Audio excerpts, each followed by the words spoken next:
Assalam alaikum wa rahmatullahi wa barakatuh, chers frères et sœurs, musulmans comme chrétiens, que Dieu vous bénisse pour votre présence. Paix également sur vous, Dr Zakir Naik. Je m'appelle Amir, je suis étudiant et passionné par la compréhension du Coran et du dialogue interreligieux. Aujourd'hui, nous sommes réunis pour aborder un thème très important. J'aimerais vous poser une seule question, Dr Zakir Naik, en lien avec la thématique de notre conférence. Quelles sont les prophéties du Coran concernant Israël, et comment devons-nous les comprendre aujourd'hui? Wa alaykoum assalam wa rahmatullahi wa barakatuh, cher Amir. Ta question est profonde, pertinente et extrêmement importante dans le contexte actuel. Merci d'avoir choisi ce sujet avec sérénité et honnêteté intellectuelle. Je vais essayer d'y répondre de manière claire, en me basant sur le Coran, les hadiths et la logique. Le mot « Israël » dans le Coran ne désigne pas un pays moderne créé il y a quelques décennies. Il désigne le prophète Jacob, et Bani Israël signifie « les enfants d'Israël », c'est-à-dire sa descendance. Allah dit « Ô enfants d'Israël, rappelez-vous le bienfait dont je vous ai comblé » Coran 2h47. Le Coran rappelle leurs bénédictions, leurs erreurs, leurs repentirs, leurs épreuves. Ce récit est spirituel, moral et historique, il n'a rien à voir avec la géopolitique moderne. Allah dit « Et nous révélâmes aux enfants d'Israël, vous commettrez certes 2 fois la corruption sur terre et vous vous élèverez d'une grande hauteur. » 17h04. Puis, lorsque survint la première promesse, nous envoyâmes contre vous des serviteurs doués d'une grande puissance. 17h05. Ces versets annoncent 2 corruptions importantes, 2 punitions, et 2 restaurations. Ce ne sont pas des annonces politiques sur l'état moderne d'Israël. Ce sont des leçons morales et spirituelles. Le Coran critique des comportements, pas une ethnie. Allah dit clairement. Parmi eux, il y a une communauté droite.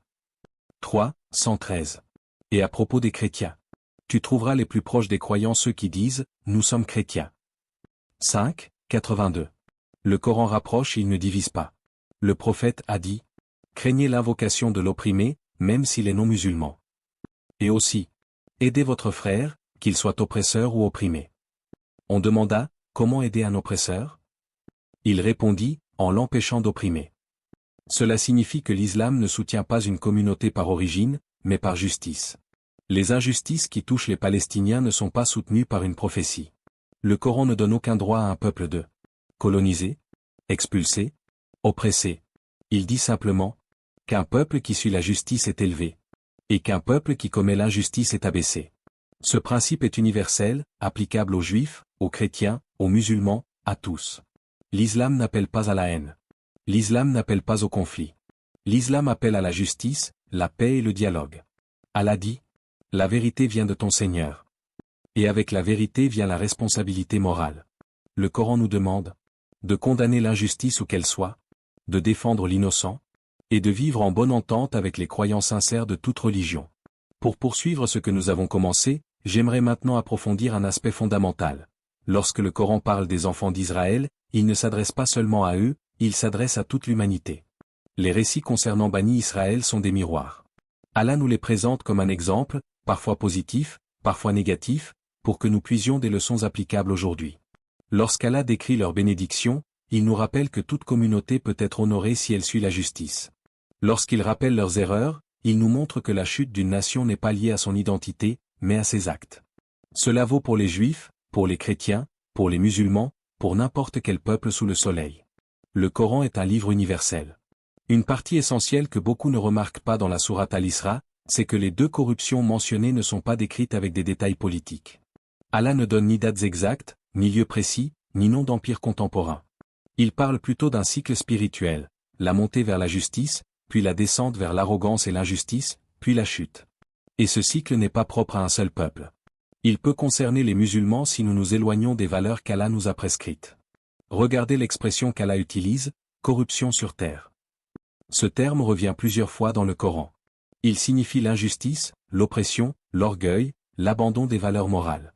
Quand une communauté commence à considérer sa puissance comme un droit de dominer les autres, alors elle s'éloigne de la miséricorde d'Allah. C'est une règle générale, applicable à tous les peuples. Dans un autre passage, Allah parle des communautés précédentes qui ont été détruites ou affaiblies, non pas parce qu'elles étaient juives, chrétiennes ou païennes, mais parce qu'elles ont abandonné la justice. Le Coran dit, nous avons détruit tant de cités injustes. Cette justice divine n'est pas ethnique. Elle est éthique. C'est pourquoi, lorsqu'on lit les versets sur Israël, il faut éviter de les projeter mécaniquement sur des réalités politiques modernes. Ce serait une erreur, une simplification dangereuse. Le Coran n'est pas un manuel géopolitique, mais une lumière pour les comportements humains. Prenons maintenant un autre point très important, la notion de serviteur puissant qu'Allah envoie lorsque l'arrogance et l'injustice augmentent. Beaucoup imaginent qu'il s'agit forcément de musulmans, mais le texte coranique ne dit jamais cela. Il dit « serviteur ».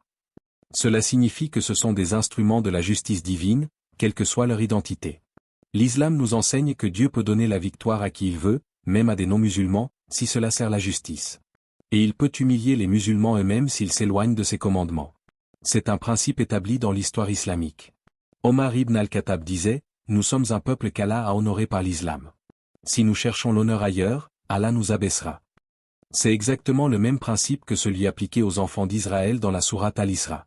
Maintenant, j'aimerais attirer votre attention sur un autre verset du même passage. Allah dit que lorsque les enfants d'Israël reviennent vers la justice et la droiture, il les aide de nouveau, il les renforce. Cela montre qu'Allah n'a jamais coupé son lien avec eux. Le Coran affirme que parmi eux se trouvent des croyants sincères, des gens pieux, des savants proches de Dieu. Et c'est là que le dialogue entre musulmans et chrétiens devient essentiel. Car le Coran nous dit aussi que de nombreux chrétiens sincères sont humbles, compatissants, et proches des musulmans. Cela signifie que le Coran ne nous demande pas de nous enfermer dans un discours de haine, mais au contraire de tendre la main à tous les croyants sincères, quelle que soit leur communauté. Dans cette perspective, lorsque le Coran parle d'un peuple qui s'élève ou qui chute, il n'adresse pas un message pour que nous jugions les autres. Il nous adresse un avertissement pour que nous nous jugions nous-mêmes. Car si nous, musulmans, tombons dans les mêmes erreurs, l'arrogance, l'injustice, l'oppression, alors les mêmes conséquences peuvent nous atteindre. C'est cela la beauté et la profondeur du message coranique. Il ne dit jamais, ce peuple est condamné pour toujours. Au contraire, il dit, celui qui agit avec justice, je le soutiens. Celui qui agit avec oppression, je l'abaisse. Que ce soit un musulman, un chrétien, un juif ou n'importe qui. C'est aussi pour cela que dans la tradition prophétique, on trouve des hadiths où le prophète rappelle la valeur sacrée de chaque vie humaine. Il avertit les musulmans de ne jamais devenir des oppresseurs, car l'oppression attire la colère divine. Lorsqu'un peuple souffre, peu importe son origine ou sa religion, l'islam nous demande d'être du côté de la justice. C'est un devoir moral, pas un choix politique. Et si nous revenons aux prophéties coraniques sur Israël, nous voyons que la véritable leçon n'est pas « ce peuple a fait ceci ou cela ». La véritable leçon est « regardez ce qui arrive lorsqu'une nation oublie sa mission spirituelle ». Et aujourd'hui, nous devons poser la question, quelle est notre mission, à nous, en tant que musulmans? Sommes-nous en train de nous rapprocher des valeurs d'Allah, ou de nous en éloigner? Sommes-nous des modèles de justice, ou avons-nous parfois glissé dans l'ingratitude, la division, les conflits internes? Ce verset est un miroir. Et chaque communauté doit s'y regarder. Et enfin, un point crucial, ces prophéties ne doivent jamais être utilisées pour justifier la haine envers un peuple ou une religion. Le prophète Mohammed vivait avec des juifs, dialoguait avec des chrétiens, et respectait chaque être humain. Il n'a jamais encouragé une animosité aveugle. Toute interprétation qui produit la haine est contraire au message coranique. Lorsque nous parlons d'Israël dans le Coran, nous parlons de morale, de justice, de responsabilité. Nous parlons d'histoire, mais également de spiritualité. Et nous parlons surtout de notre propre état, de nos propres devoirs en tant que communauté croyante. Une partie essentielle que beaucoup ne remarquent pas dans la sourate Al-Isra, c'est que les deux corruptions mentionnées ne sont pas décrites avec des détails politiques. Allah ne donne ni dates exactes, ni lieux précis, ni nom d'empire contemporain. Il parle plutôt d'un cycle spirituel, la montée vers la justice, puis la descente vers l'arrogance et l'injustice, puis la chute. Et ce cycle n'est pas propre à un seul peuple. Il peut concerner les musulmans si nous nous éloignons des valeurs qu'Allah nous a prescrites. Regardez l'expression qu'Allah utilise, corruption sur terre. Ce terme revient plusieurs fois dans le Coran. Il signifie l'injustice, l'oppression, l'orgueil, l'abandon des valeurs morales. Quand une communauté commence à considérer sa puissance comme un droit de dominer les autres, alors elle s'éloigne de la miséricorde d'Allah. C'est une règle générale, applicable à tous les peuples. Dans un autre passage, Allah parle des communautés précédentes qui ont été détruites ou affaiblies, non pas parce qu'elles étaient juives, chrétiennes ou païennes, mais parce qu'elles ont abandonné la justice. Le Coran dit, nous avons détruit tant de cités injustes.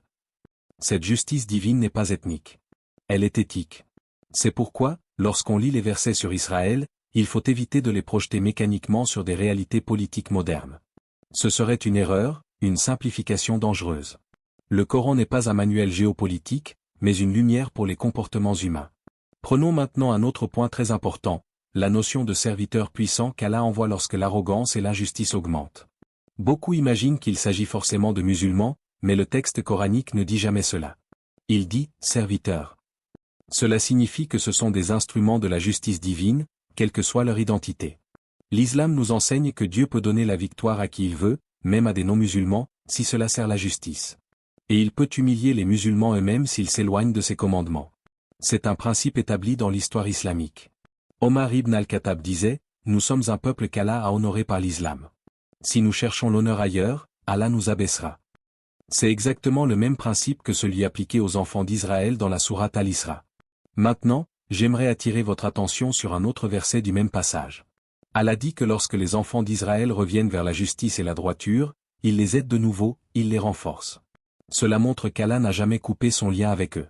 Le Coran affirme que parmi eux se trouvent des croyants sincères, des gens pieux, des savants proches de Dieu. Et c'est là que le dialogue entre musulmans et chrétiens devient essentiel. Car le Coran nous dit aussi que de nombreux chrétiens sincères sont humbles, compatissants, et proches des musulmans. Cela signifie que le Coran ne nous demande pas de nous enfermer dans un discours de haine, mais au contraire de tendre la main à tous les croyants sincères, quelle que soit leur communauté. Dans cette perspective, lorsque le Coran parle d'un peuple qui s'élève ou qui chute, il n'adresse pas un message pour que nous jugions les autres. Il nous adresse un avertissement pour que nous nous jugions nous-mêmes. Car si nous, musulmans, tombons dans les mêmes erreurs, l'arrogance, l'injustice, l'oppression, alors les mêmes conséquences peuvent nous atteindre. C'est cela la beauté et la profondeur du message coranique. Il ne dit jamais, ce peuple est condamné pour toujours. Au contraire, il dit, celui qui agit avec justice, je le soutiens.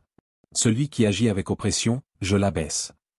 Que ce soit un musulman, un chrétien, un juif ou n'importe qui. C'est aussi pour cela que dans la tradition prophétique, on trouve des hadiths où le prophète rappelle la valeur sacrée de chaque vie humaine. Il avertit les musulmans de ne jamais devenir des oppresseurs, car l'oppression attire la colère divine. Lorsqu'un peuple souffre, peu importe son origine ou sa religion, l'islam nous demande d'être du côté de la justice. C'est un devoir moral, pas un choix politique. Et si nous revenons aux prophéties coraniques sur Israël, nous voyons que la véritable leçon n'est pas « ce peuple a fait ceci ou cela ». La véritable leçon est « regardez ce qui arrive lorsqu'une nation oublie sa mission spirituelle ». Et aujourd'hui, nous devons poser la question, quelle est notre mission, à nous, en tant que musulmans? Sommes-nous en train de nous rapprocher des valeurs d'Allah, ou de nous en éloigner? Sommes-nous des modèles de justice, ou avons-nous parfois glissé dans l'ingratitude, la division, les conflits internes? Ce verset est un miroir. Et chaque communauté doit s'y regarder.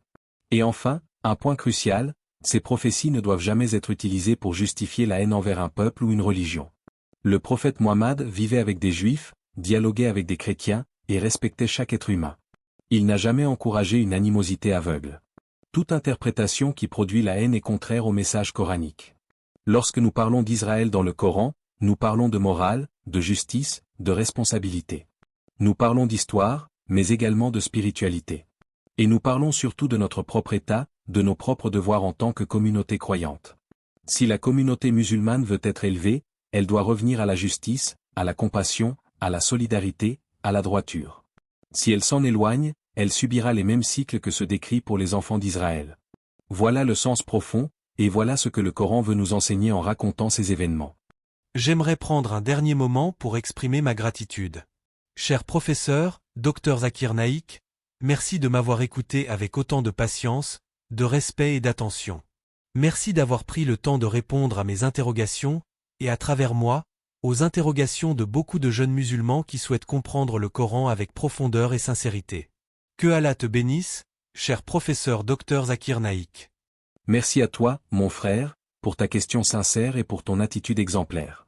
Je te remercie d'avoir partagé cet échange avec moi et avec l'ensemble de notre audience.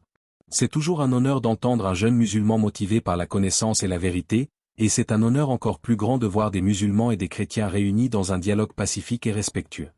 À vous qui nous regardez, j'aimerais vous remercier pour votre présence, votre écoute et votre ouverture. Et je vous invite, si Allah le veut, à soutenir cette initiative qui vise à faire rayonner la vérité, la sagesse et la paix. Index revers pointant vers la droite blanc. Abonnez-vous à la chaîne Racine de l'Islam. Index revers pointant vers la droite blanc. Aimez cette vidéo. Index revers pointant vers la droite blanc. Partagez-la autour de vous. Index revers pointant vers la droite blanc et participez dans les commentaires pour enrichir ce dialogue entre croyants. Que Dieu vous bénisse tous. Assalamu alaikum wa rahmatullahi wa barakatuh.